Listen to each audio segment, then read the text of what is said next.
Gênesis 19, versículo 13. Hoje eu vou pregar sobre a mulher de Ló. Você deve conhecer a história, mas vamos lê-la.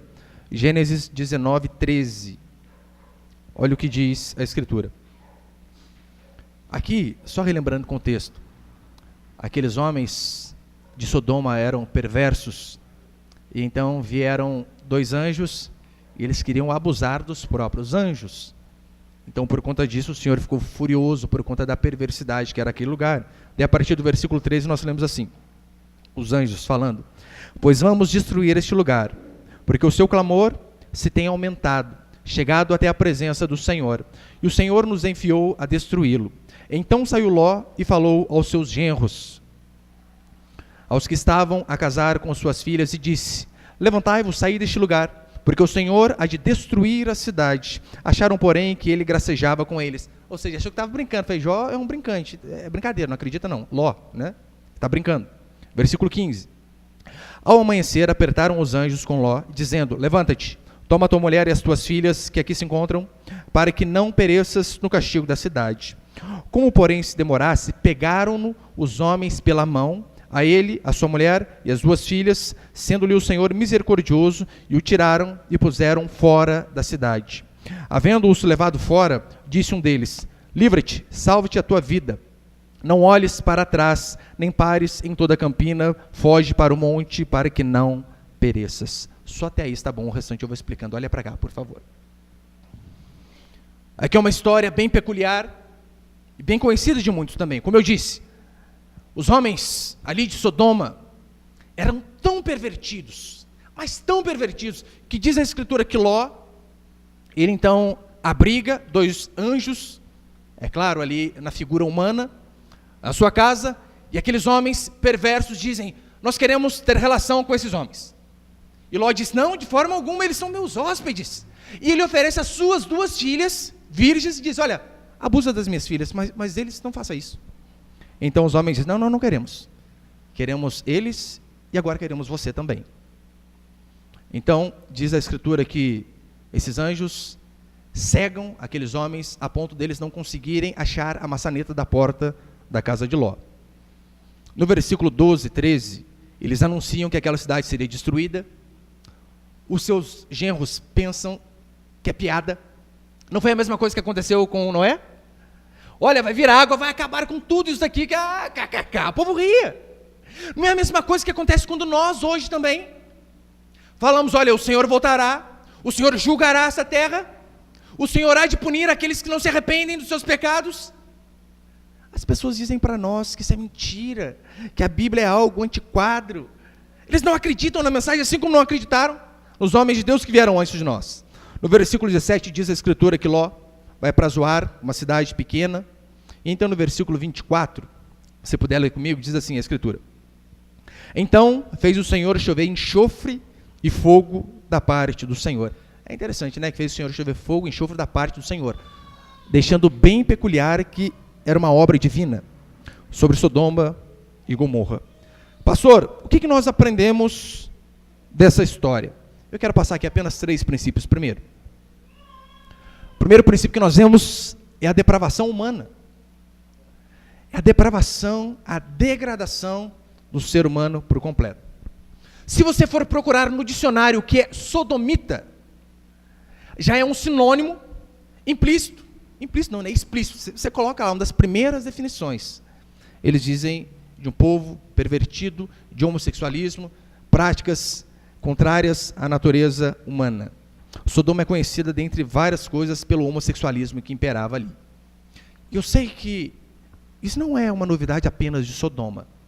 Não é.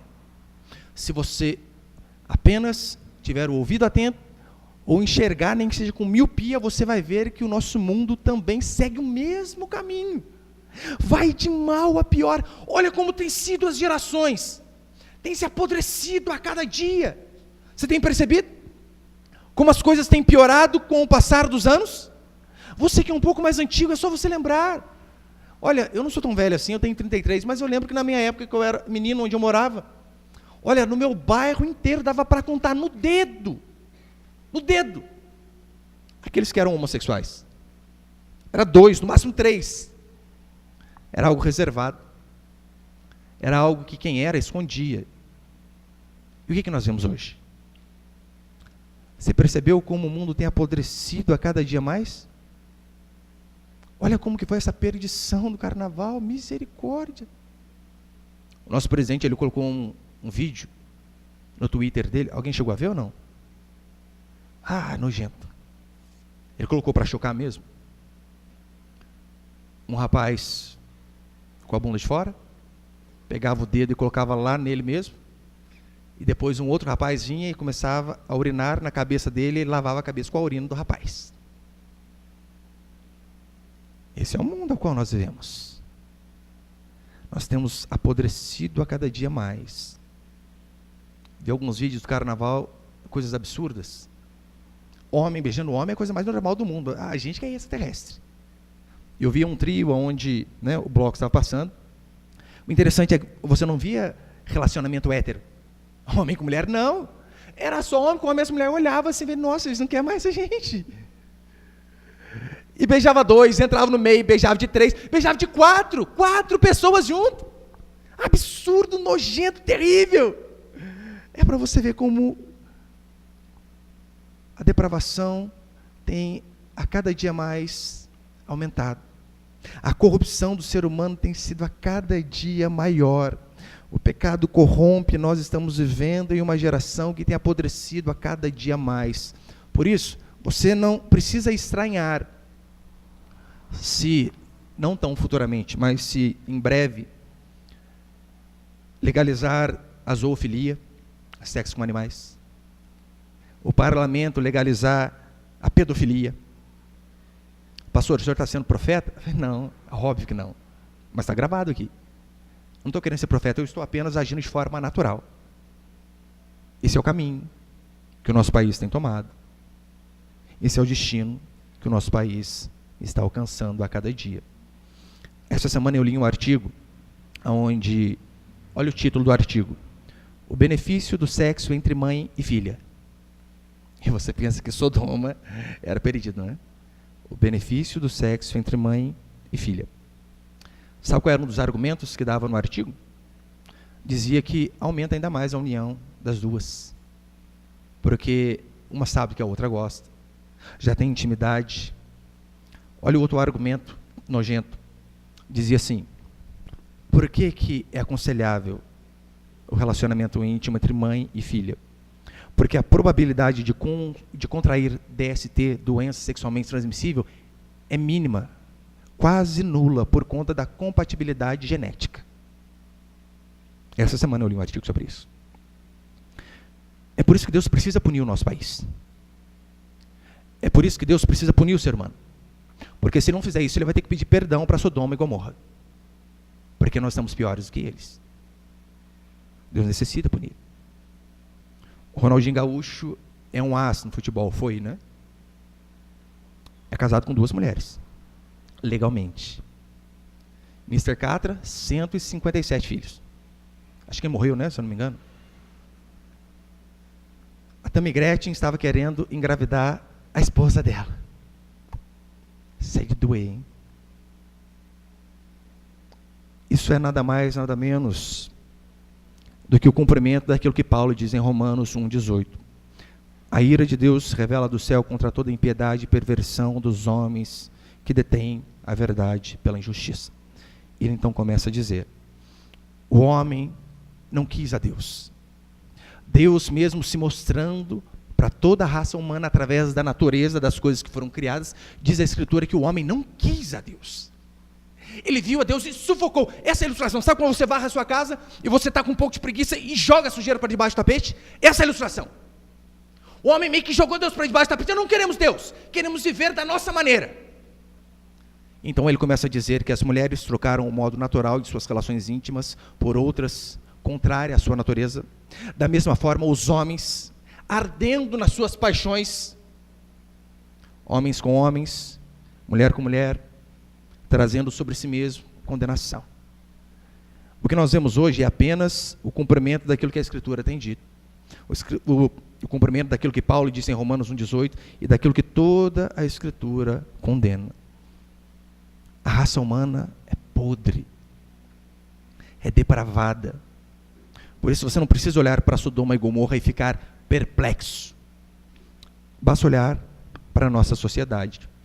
Sabe o que ensinam lá na escola para o seu filho, para a sua filha de 2, 3, 5, 7 anos? Algo chamado ideologia de gênero. Ou seja, o seu bebê, por mais que ele nasça com pipi, ele não é menino, ele é criança. Eles querem trocar até no dicionário a terminação. Não, não é menino, a desinência que indica masculino ou feminino. Não é menino ou menina, é meninix. Porque a criança, ela nasce criança, indefinido. Por quê? Masculino e feminino é uma construção social. É a sociedade que determina. Então não há problema nenhum. O seu filho nascer Antônio, mas vai que no meio do caminho ele quer virar Antônia. Não há problema. No Brasil nós vemos isso claramente, mas é óbvio. Não apenas em nosso país. Todo o mundo tem se depravado, tem seguido o caminho de Sodoma, para mostrar que, de fato, o pecado corrompe. Tem um demônio, quer dizer, um homem chamado Alfred Kinsey.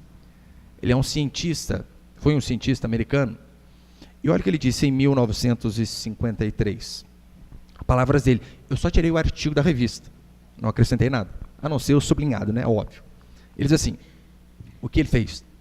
Defendeu com sua investigação que todos os comportamentos sexuais que se consideram desviantes eram normais. O que a gente considera absurdo, para ele, era normal. Os desviantes eram normais. E, em particular, que o comportamento exclusivamente heterossexual, ou seja, homem e mulher, era anormal e fruto de inibições culturais e condicionamentos sociais. Você consegue ver que nós vemos o eco do Alfred Kinsey hoje, no parlamento, na esquerda, nesses parlamentares que são loucos da cabeça, endemoniados? É a mesma coisa. Ele continua dizendo, defendia que a sociedade tinha adotado alguns princípios judaico-cristãos de natureza paranoica e falsária. Ou seja, o que são os princípios judaico-cristãos? É a Escritura. É o relacionamento heterossexual, é a família, marido, esposa e prole e a sua descendência. Olha o que ele diz a respeito disso.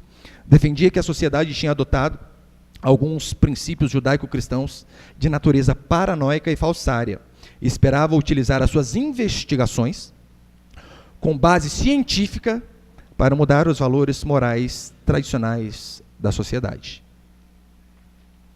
Esse Alfred Kinsey, ele fazia experimentos com bebês de 2 meses. Não são 2 anos, não, 2 meses. Ele dizia que bebês de 2 meses têm orgasmo. E como que ele tinha descoberto isso? Óbvio, abusando dos bebês. E você de queixo caído com Sodoma e Gomorra, hein? Alfred Kinsey, ele é o ídolo dos educadores modernos,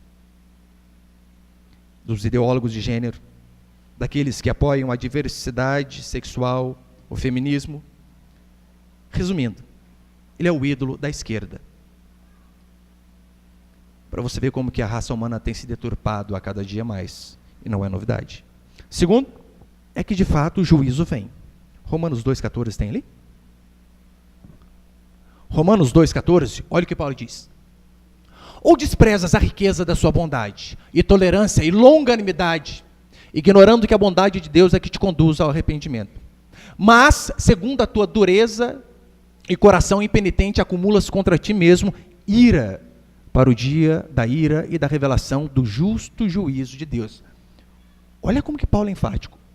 Justo juízo de Deus, que retribuirá a cada um segundo o seu procedimento. Veio juízo sobre Sodoma e Gomorra. Sim, fogo do céu, e destruiu aquela cidade. Veio juízo sobre Noé, sobre diversos impérios que se levantaram contra o Senhor. Por que eu e você achamos que conosco vai ser diferente? Porque achamos que não há problema em continuar no erro sem arrependimento, porque Deus é um Deus do não julgueis. Hoje em dia é o que está na moda, não é? Não julgueis, não pode falar. Esses dias um rapaz respondeu um comentário meu no Facebook, e eu estava falando que na minha cidade, carnaval havia muitos homens vestidos de mulher, só que quando acabava o carnaval eles esqueciam que eles tinham que voltar ao normal, pelo menos é o que se espera. E ele concordou comigo. Ele disse, é verdade mesmo, eu sou homossexual assumido e eu tenho visto um tanto de gente que fica aí no carnaval fingindo algo que não é. Ou seja, para ele, o simples fato de assumir o erro é o suficiente. E eu disse para ele, não, amigão, você está errado. E ele disse assim, essas pessoas querem enganar Deus, porque Deus tudo vê. Você acredita que ele falou isso para mim? Deus tudo vê, essas pessoas querem enganar Deus. Eu disse, mas meu Deus, o Deus que tudo vê você também, criatura, você não consegue perceber. Você precisa se arrepender. O juízo vem. Eu e você não podemos brincar com Deus. Agora, convenhamos, não é possível que o ser humano não consegue perceber a mão de Deus já pesando sobre a nossa nação, às vezes sobre a nossa própria vida. Meu irmão, liga a TV. Olha o noticiário. Chove no Rio de Janeiro, o que acontece? Morre gente. Cai avião, morre mais um tanto. Incêndio no CT do Flamengo e morre um tanto de jovens de 14, 13, 12 anos. Se rompe barragem, Brumadinho, Mariana, e está mais lá centenas de mortos. Você não consegue ver a mão de Deus sobre a nossa nação? É difícil. Será que nós vamos ter que colocar igual aquelas empresas, já viu? 7 dias sem acidente. A gente vai ter que colocar assim, olha, 7 dias sem tragédia, sem a mão de Deus pesar. Você não consegue perceber que Deus de fato julga a todo aquele que vive e permanece no pecado, porque Deus é santo, Ele é justo, Ele precisa punir. E se você ler a Escritura, você vai ver que o juízo de Deus quase sempre vem como assombro, vem rápido, como assalto. É isso que a Escritura diz, que o Jesus, quando ele vir, ele virá como ladrão. Ladrão não marca a hora. E assim que acontece com as pessoas, elas pensam que não tem problema. Eu pensava desse jeito. Eu pensava assim, olha, eu sou muito novo, eu tenho que curtir a vida. Quando eu estiver lá com meus 55, 60 anos, daí eu vou para a igreja. Olha, até no mundão eu já tinha essa consciência. Arrogância pura, né? Quem disse? Não sei se eu vou chegar até lá, mas essa era a minha mentalidade. Não, quando eu estiver mais velho um pouco, eu vou para a igreja, isso aí que é o correto. O juízo de Deus, na maioria das vezes, vem como um assalto. Em 1 Tessalonicenses, Paulo diz assim, quando andarem dizendo paz e segurança, eis que lhe sobrevirá repentina destruição. Não é assim que todos andam? Dizendo paz e segurança. Estamos tranquilos. Paulo diz, eis que lhe sobrevirá repentina destruição. Foi exatamente assim que aconteceu na época de Noé. Diz a Escritura que as pessoas casavam, se davam em casamento, festejavam. Não há nada de errado nessas coisas. E Noé, diz a Escritura, pregador da justiça, o tempo todo dizendo, venham para a arca. Aquela arca era apenas um símbolo da salvação em Jesus Cristo. Porque fora dele não há salvação. Da mesma forma que fora da arca não interessa. Velho, novo, branco, negro, rico, pobre, não houve salvação para ninguém. E ele o tempo todo dizendo, arrependam-se, entrem na arca. As pessoas zombavam dele também, quando repentinamente veio o dilúvio e acabou com tudo. Você tem que entender que não há um lugar que Deus não veja. Não há nenhum lugar. No Salmo 139, o salmista diz assim, se suba aos céus, lá estás. Se faça minha cama no mais profundo abismo, lá estás também. Se toma as asas da alvorada e me detém nos confins dos mares, ainda lá me haverá de guiar a tua mão. Ou seja, não tem um lugar que nós possamos esconder do Senhor. Em Romanos 2,16, Paulo vem dizer que um dia Deus, por meio de Jesus Cristo, julgará o segredo dos homens. Meu irmão, eu não sei quanto a você, mas eu me borro de medo toda vez que eu cito esse versículo. Deus, por meio de Cristo Jesus, julgará os segredos dos homens. Sabe o que é segredo, não é? Aquilo que talvez a sua esposa não saiba. Seu marido, seu pastor, seus filhos. Seremos julgados, diz a Escritura. Tanto no caso de Noé como no caso de Ló, em ambos, as pessoas foram alcançadas por uma repentina destruição. De fato, a água afogou. De fato, o fogo e o enxofre consumiu aquelas pessoas. E não adianta você querer minimizar o juízo de Deus, porque historicamente, se você for estudar essa parte da Escritura, você vai ver que muitos estudiosos dizem que naquela parte de Sodoma, de fato, havia grandes erupções vulcânicas. Sim, havia essas coisas, gases, sais minerais enxofre para tudo que é lado, terremoto. Olha, mas nada disso muda a soberania do Senhor, porque Ele controla a natureza, continua sendo Deus da mesma forma. Portanto, a única chance, meu irmão, de nós, de fato, termos a vida transformada, mudada por Deus, a Escritura diz que é através do arrependimento. Não há outro caminho, não há atalho para se buscar a Deus, porque de fato Deus pune todo aquele que permanece no erro. Por que você ainda, às vezes mesmo dentro de igreja, você teima em continuar com alguns maus hábitos pecaminosos e não se entregar de fato totalmente a Deus? Porque não é assim que fazemos muitas vezes? A gente começa, vai, não, até vou. Não, mas isso aqui não, isso aqui já é demais.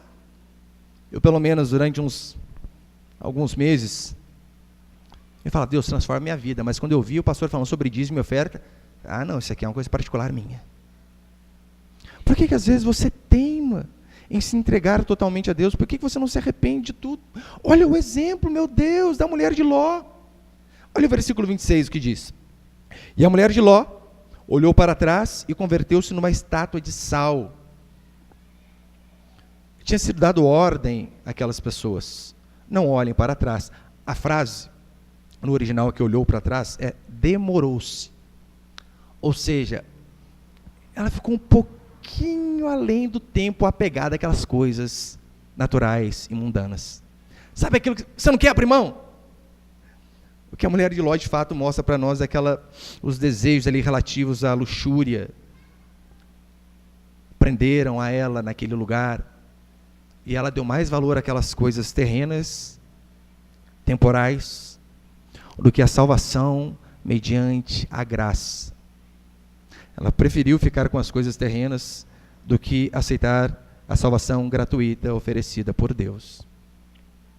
É isso que nós vemos muitas pessoas, mesmo às vezes com tempos de igreja, não se rende totalmente, não entrega toda a sua vida para Deus, mas parece que coloca até limitações, né? Senhor, o Senhor pode agir mais na vida amorosa, quem cuida sou eu. Não, as minhas finanças não. No meu modo de agir e de trabalhar, não, daí cuido eu. Não é isso que as pessoas fazem? Elas se apegam demais às coisas terrenas. Hoje é quarta-feira, e quarta-feira de cinzas, até o nome já é bem típico, né? Sempre termina assim o carnaval. Cinza. Olha o que as pessoas fazem. Elas curtem de forma louca infinitos 4 dias. Depois tem 361 dias de angústia, sem Deus. Elas preferem 20 minutos de prazer numa noite com outra pessoa do que desfrutar dos prazeres eternos que o Senhor oferece de forma gratuita. O interessante é que Jesus cita a mulher de Ló para mostrar que não é história para o seu filho dormir. É como se pensa, você acredita lá na história de Jonas? Que de fato um grande peixe engoliu o homem? Aí Jesus cita a história de Jonas. Você acredita que a mulher foi convertida em estátua de sal? Que choveu fogo do céu, enxofre? Jesus também cita. Olha o exemplo, Lucas 17, versículo 28, diz assim a Escritura. O mesmo aconteceu nos dias de Ló. Comiam, bebiam, compravam, vendiam, plantavam e edificavam. Nada de mal nessas coisas. São coisas que nós devemos fazer, óbvio, né? Bebiam, não é pra você... Bebia não, tá? Água, suco. O mesmo aconteceu nos dias de Ló. Comiam, bebiam, compravam, vendiam, plantavam e edificavam. Mas no dia em que Ló saiu de Sodoma, choveu do céu fogo e enxofre e destruiu a todos. Assim será no dia em que o Filho do Homem se manifestar. Naquele dia, quem estiver no eirado e tiver os seus bens em casa, não desça para tirá-los. E de igual modo, quem estiver no campo, não volte para trás. Lembrai-vos da mulher de Ló. Só um lembrete, não é? Não se apega às coisas desse mundo, sabe por quê? Elas ficam aqui. Eu não estou dizendo que você não deva se esforçar para ter a vida o melhor possível. Deve. Mas o seu objetivo é apenas as coisas aqui? As coisas terrenas? Elas ficam. A maior mudança que Deus pode fazer na minha e na sua vida é de fato mudar a nossa natureza.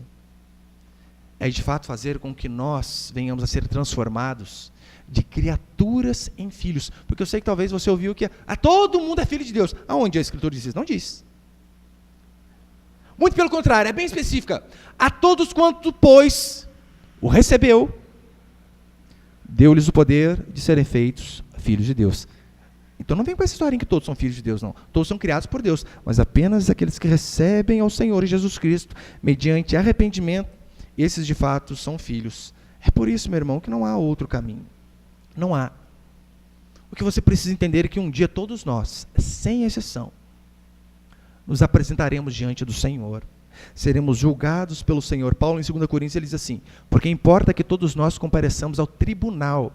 Olha a figura que ele usa. Porque importa que todos nós compareçamos ao tribunal de Cristo para receber, segundo o bem ou mal que tivemos feito por meio do corpo. Vai ter um dia que a sua senha vai ser chamada na salinha divina. Nesse dia você não vai poder fazer, pastor, vamos lá comigo lá, que eu tenho umas coisinhas aí que não sei não, pastor. Não vai poder chamar o seu pai, sua mãe, filho, filha, não. Nesse dia é você e Deus, porque em Apocalipse a Escritura diz que o Senhor julgará um a um. E você pode ter certeza, o juízo de Deus vem sobre todos. Eu não sei quando vai ser sobre a minha vida, eu não sei quando vai ser sobre a sua, mas tenho certeza, o Senhor julgará todos nós. É isso que Hebreus diz. Quando morremos, somos julgados. É por isso que você não tem que acreditar nesse de espiritismo, não. Olha, faz as coisas boas para não estar vista e vir melhor. Não, a Escritura diz que ao homem é dado morrer apenas uma só vez. Depois disso, julgamento. Vamos ser julgados. Há um mês, um pouquinho atrás, eu fui à casa de uma irmã, não é da nossa igreja, mas muito conhecida, amizade há alguns anos já. Eu fui com minha esposa, sexta-feira. Sexta-feira, fomos à casa dela, e nós estávamos lá conversando, dando risada, tomando café. Tudo normal. Sexta. Na segunda-feira, a cunhada dela me liga. Eu falei: ô irmã, tudo bem? 7h30 da manhã, isso já é estranho, né? Pessoa ligando 7h30 da manhã. Ô irmã, tudo bem? Ah, pastor, não está tudo bem não. Lembra minha cunhada? Eu falei: lembro. Ela morreu. Como assim? Estava com ela anteontem. É claro, hoje não está mais. Anteontem estava. O que aconteceu? Pastor, deu um infarto nela. A gente chegou, o SAMU chegou, ela morreu no quarto dela, na cama dela. E pá, acabou. Nossa. Do dia que eu conversei com ela, levou 3 dias para o juízo de Deus. É sobre a vida dela. Para ele estar diante de Deus. Tem alguns que são mais rápidos. Lembra do Ricardo Boixá? O juízo de Deus veio sobre ele na hora do almoço. Vou almoçar, vai nada, vai se encontrar com Deus agora. Aqueles meninos do Flamengo, o juízo de Deus veio sobre a vida deles quando eles estavam dormindo. E o fogo veio. O fogo literal, óbvio, né? Que a Bíblia diz que todos nós um dia vamos morrer. E aqueles que ficarem vivos, quando o Senhor voltar, também serão julgados pelo Senhor. Por isso você precisa, meu irmão, se preparar para esse dia. Porque esse dia vai chegar para todos nós. Quer você acredite ou não. Esse dia vai chegar para todos nós. O povo que dos dias de Ló, eles estavam envolvidos em vários assuntos ordinários da vida. E se esqueciam de se preocupar com o principal, com a sua alma. Por isso, não adianta você procurar se satisfazer financeiramente, apenas financeiramente, esteticamente, emocionalmente, profissionalmente, esquecer o mais importante, que é a sua alma. Sim, busque melhorias em todas as coisas. Mas pergunte sempre para si mesmo: e se o Senhor voltasse para mim hoje? Como eu estaria? Lembra que Jesus disse: louco, o homem fazendo planos. Olha, eu vou destruir esse celeiro, eu vou construir outro. Então Jesus disse: louco, esta noite te pedirão a tua alma, e o que tens preparado, para quem será? Essa noite pode ser o dia de Deus pedir a nossa alma. E o que será de nós? Mas terceiro princípio, a misericórdia de Deus. É interessante a gente reparar aqui na história de Ló, que mesmo ele vivendo num mundo corrompido, ele não se corrompeu. Da mesma forma nós vivemos num mundo podre, decadente. Nós não podemos usar como desculpa para também sermos imorais, réprobos, de forma alguma. Na época de Paulo também o negócio era feio. Na época de Paulo existiam as ninfas, que eram as prostitutas cultuais, que se adorava Afrodite através do sexo. Lembra? Se você já viu essas estátuas gregas, principalmente em jardins, você percebeu que eles estão sempre pelados? Sempre? Era a cultura da época. Ló vivia numa época perdida também. Todavia, mesmo em um mundo perdido, ele não se acostumava com aquilo. 2 Pedro 2,7, Pedro diz a respeito de Ló, ele diz assim: e livrou o justo Ló, afligido pelo procedimento libertino daqueles insubordinados. Olha como que Pedro é enfático. E livrou o justo Ló, do que? Da destruição de Sodoma, Ló afligido, pelo procedimento libertino daqueles insubordinados, porque este justo, pelo que via e ouvia quando habitava entre eles, atormentava a sua alma justa, cada dia por causa das obras iníquas daqueles. Olha, Ló vivia de fato na podridão, mas indignado com aquela podridão. E eu não sei se você sabe, né, pelo menos nós lemos aqui, a Escritura diz que quando aqueles homens chegam querendo ter relações com os hóspedes de Ló, Ló, mesmo em um mundo perdido, oferece as suas 2 filhas, e diz a Escritura que 2 filhas virgens, mesmo no mundo perdido, conservou a integridade das filhas. Todavia, a Escritura também diz que Ló foi por aquele caminho, sabe por quê? Não pela perversidade, mas por ganância. Ganância. Talvez seja o seu problema. O seu problema não é a perversidade, não é isso que te atrai. Ah, mas aquele amor ao dinheiro. Isso é terrível. Abraão disse: Ló, escolhe para onde você quer ir. Lembra? Abraão era tio dele. Diz a Escritura que ele olha para o lugar melhor. Ah, rapaz, aqui eu vou me dar bem. Pensou apenas no natural e acabou se dando mal. O caminho de Deus, meu irmão, nem sempre é o que parece melhor. Nem sempre. Ló parece que ele deu mais valor às riquezas desse mundo do que às riquezas celestiais. Mas sabe o que é interessante? No capítulo 18 diz que Abraão intercedia por ele, orava por ele, porque Abraão sabia, somente o Senhor pode salvar o meu sobrinho. É por isso, meu irmão, que se Deus não tiver misericórdia da sua vida, da minha vida, dos nossos filhos, se Deus não tiver misericórdia de nós estamos perdidos, totalmente perdidos. Diz a Escritura aqui no verso 16, que Ló e sua família foram salvos unicamente pela graça e pela misericórdia de Deus. Esse é o princípio da salvação. Nada meritocrático, mas graça. E Paulo enfatiza bem isso em Efésios 2, 8 e 9. Porque pela graça sois salvos mediante a fé. E isto, a fé, que é o meio de salvação, não vem de vós, mas é dom de Deus. Dom de Deus, para que ninguém se glorie. Ou seja, nós estamos aqui mais uma vez diante do Senhor. E mais uma vez o Senhor tem tido misericórdia de nós. Porque pode ter certeza, do contrário, nós estaríamos lá totalmente perdidos, como essas pessoas que estão no carnaval também, porque não somos diferentes deles. Absolutamente, não somos. Hoje é mais uma oportunidade que o Senhor tem nos dado, antes que o juízo de Deus venha sobre nós. Por isso você precisa aproveitar as oportunidades. Eu não sei como vai ser o nosso dia de amanhã, na verdade, eu não sei nem se teremos amanhã. Mas eu sei que hoje o Senhor tem dado a mim e a você mais uma chance. Hoje o Senhor tem dado a mim e a você mais um dia para que nós venhamos a nos arrepender dos nossos pecados e de fato não ter reservas em Deus, mas nos entregarmos totalmente a Ele. Hoje o Senhor tem dado a mim e a você mais essa oportunidade. Não desperdice. Não desperdice. A mudança na nossa vida começa pela mudança em nós. Ela é de dentro para fora. Começa através do arrependimento, do choro. É por isso que em 2 Crônicas a Escritura diz: se o meu povo que se chama pelo meu nome se humilhar, e orar, e me buscar, e se converter dos seus maus caminhos, daí então, eu ouvirei dos céus, perdoarei seus pecados e sararei a sua terra. Esse é o caminho da transformação. Esse é o caminho da mudança antes que o juízo do Senhor venha sobre nós. E é interessante, para encerrar, diz a Escritura aqui que aqueles homens pegaram Ló pelos braços. Pelos braços. Isso não tinha ficado também. Por mais que talvez você tenha vindo aqui, você tenha buscado a Deus com suas próprias pernas, o Senhor teve que o buscar. O Senhor buscou a todos nós. Talvez, literalmente, você veio hoje pelos braços de alguém que te trouxe.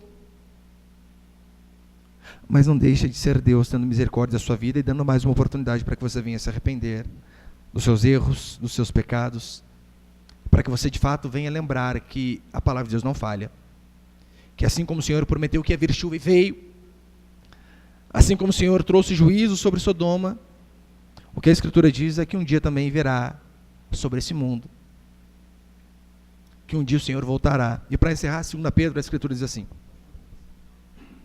2 Pedro 3,10, olha o que Pedro diz: virá entretanto como ladrão o dia do Senhor. Dia ali na Escritura é com D maiúsculo, para mostrar que é um dia atípico, não é qualquer dia, é o dia que o Senhor voltará, o dia do juízo.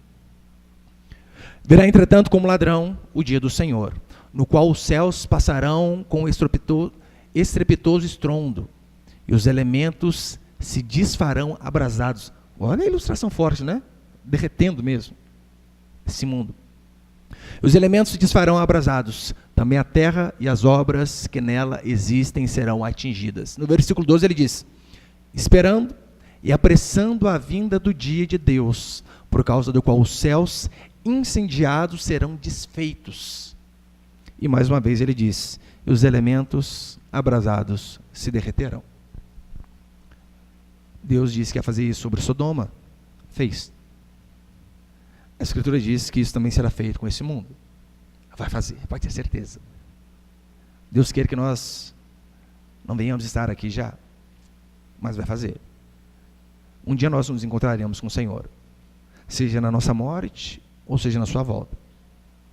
E hoje é a oportunidade que o Senhor tem dado a mim e a você, de acertarmos a nossa vida com Ele, de nos arrependermos de todo o caminho mau, de não termos reserva, mas de nos entregarmos totalmente ao nosso Deus.